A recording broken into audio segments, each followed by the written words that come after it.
What's good, y'all? It's your guy Makai, and welcome back to my channel. The Brooklyn Nets just signed Lamarcus Aldridge not too long ago, and that move does not really excite me at all because Lamarcus Aldridge for the past couple of years has not been what we're used to him being. Obviously, he went to the Spurs when he was a little older. He played a couple of years there. Kawhi left, didn't work out, yada yada, and now he was just stuck on this weird mid-rebuilding team that's missing the playoffs, but still can win some games. And it's just like they bought him out because they knew that he was pretty much washed. And the Nets, they signed him for what reason? I don't know why. At this point, the Nets have signed a lot of guys where name value. Like they signed DeAndre Jordan, who's past his prime. They signed Blake Griffin, who's way past his prime. Now they're signing Lamarcus Aldridge, who he can still shoot the ball. Obviously, this season he's averaging like 13 points on 36% shooting from three and about 48% from the field. 54% true shooter. That's below league average, but I mean, does it work? Sure. Cause I'm seeing a lot of these lineups on Twitter, and it's like they want the Nets to start Kyrie, Harden, KD, Blake, and now they want to start LA. LA would be nothing more than like a 8th man off the bench. Like he's really just another depth piece. And I feel like they only sign these kind of guys because they know they have the playmaker in James Harden who can unlock a lot of these guys. You see even last night, Blake Griffin has looked rejuvenized on the Nets. He's had more dunks in a few games with the Nets than he had in 2 years with the Pistons. So it's just like they know that what Harden does, what Harden is doing, has been doing for multiple years. Harden's been making role players look like stars for years. He got Clint Capella, that big contract. He's getting a lot of guys paid because of his playmaking gifts. So it's like, can he work that same magic with Lamarcus Aldridge? I think there's still some value with Lamarcus. He can still spread the floor.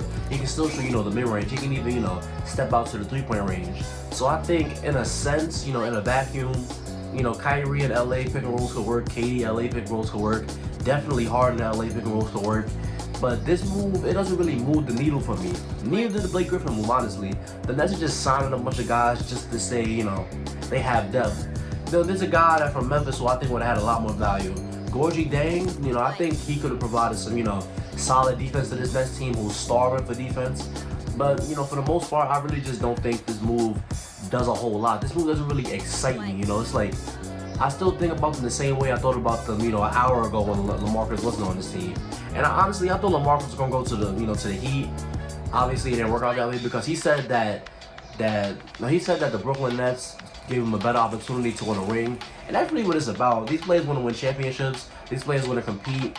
And, they chose to do that a little too late in their careers. But, I'm wishing the best to, all these, good players, well, formerly good players. But, yeah, man, Lamarcus Aldridge to the Nets, it doesn't really excite me. He's going on a veteran minimum contract. So that should tell you, more than enough about what his value is in the league. And I think he probably won't be there next year. So this doesn't really do a whole lot for me.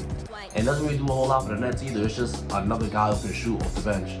But do you really want him playing valuable minutes over some of your younger guys like Bruce Brown or Nick Claxton? Do you want him playing, taking up some of Jeff Green's minutes? I don't know that you, want to do something like that. And this does not make them even any closer to the favorite for me.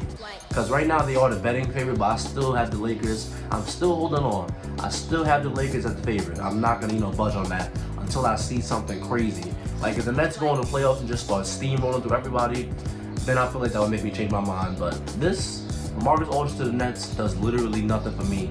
And it really shouldn't do anything for any other basketball fan because Lamarcus Aldridge is nothing more than just name value at this point. He shoots 36% from three on 4 threes per game. There's always value for a big man who can shoot in the league. And Lamarcus Aldridge, he's very old. Now I think he's mid-30s, so he's like, 35, 36. So now, I don't think he can play defense well anymore like he used to, but we're going to have to see because honestly, this signing doesn't really make a whole lot of sense to me other than the fact they just want to add a bunch of big names, And you can get a guy for cheap and see if he pans out. Now, let's say, Lamarcus Aldridge comes and starts shooting 40% from three. That's insane value off the bench for, $1.2 million per year. I would do that in a heartbeat, and I would understand why the Nets do. But if it doesn't pan out, then they just don't have to play him. Then you can just get a free seat on the bench and a free ring. But if it does work out and he does play well and he does shoot the ball well, then I hope that happens as well. But yeah, I keep saying this, but this signing does not really do a whole lot for me as an NBA fan at all. This doesn't make them more the favorite or less of the favorite. It just keeps them pretty much the same, honestly. But yeah, man, that's my thoughts on this whole trade. Not trade, but signing. Let me know what you think in the comments down below. And if you stayed to the end of this video, thank you. Don't forget to like, comment, and subscribe. And I'll see you on the next one.